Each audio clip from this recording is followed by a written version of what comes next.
մի օրինակներ, երբ որ նա որպես բլոգեր ուշադրությամբ հետևում էր Ռուսաստանի պետության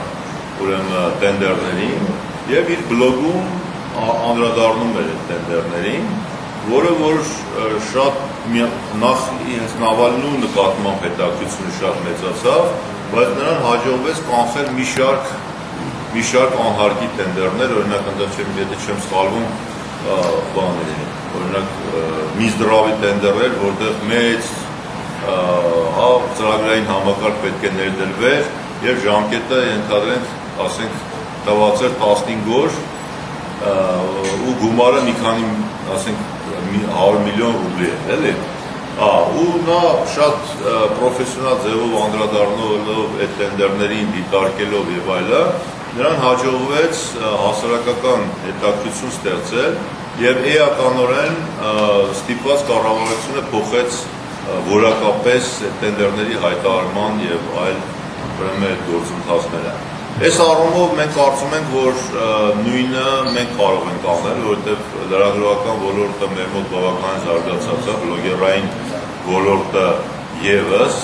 եւ մենք ենթադրում ենք, որ հասարակության հետ կապը հենց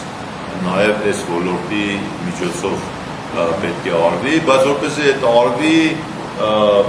որոշակի ծանոթացում է պետք, որովհետև սովորական մարդը ես անձամբ օրինակ իշխանել հիմնարկի ղեկավար եմ եւ նույնը տենդերային պրոցեսները իմ համար այնքան բարդ են, որ ես ինքս այդպես միջև վերջ չեմ հասկանում։ Դրա համար ասենք մենք նպատակ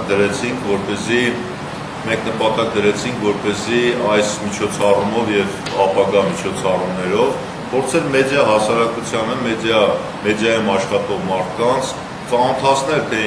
ինչ բան է այդ պետական տենդերը, ինչ խախտումներ են լինում, ինչ մոտեցումներ են լինում, որտեղ է կոռուպցիոն ռիսկերը, որտեղ է լավ եւ վատ տեխնոլոգիա ընտրելու ռիսկերը, եւ փորձել այդպես ազատ խոսակցության բանով ռեժիմում ի հայտ բերել այն հիմնական կետերը, որը որ այդ տենդերային գործընթացներում բան։ Բայց սա մենք ենթադրում ենք, որ սա ոչ թե միանավակ մի հանդիպում է, սա ուղղակի ծանոթացման հանդիպում է։ Մենք ենթադրում ենք, որտեղ մենք արդեն էքսպերտային խումբ ենք ստեղծել այս խնդիրը լուծելու համար եւ ենթադրում ենք, որ անմիջական կապ լինելու էքսպերտային եւ մեդիա հասարակության միջեւ, այսինքն մենք մշտադիտարկելու ենք այդ տենդերները եւ եթե տեսնելու ենք ինչ-որ խնդիր, էքսպերտային խումբը իր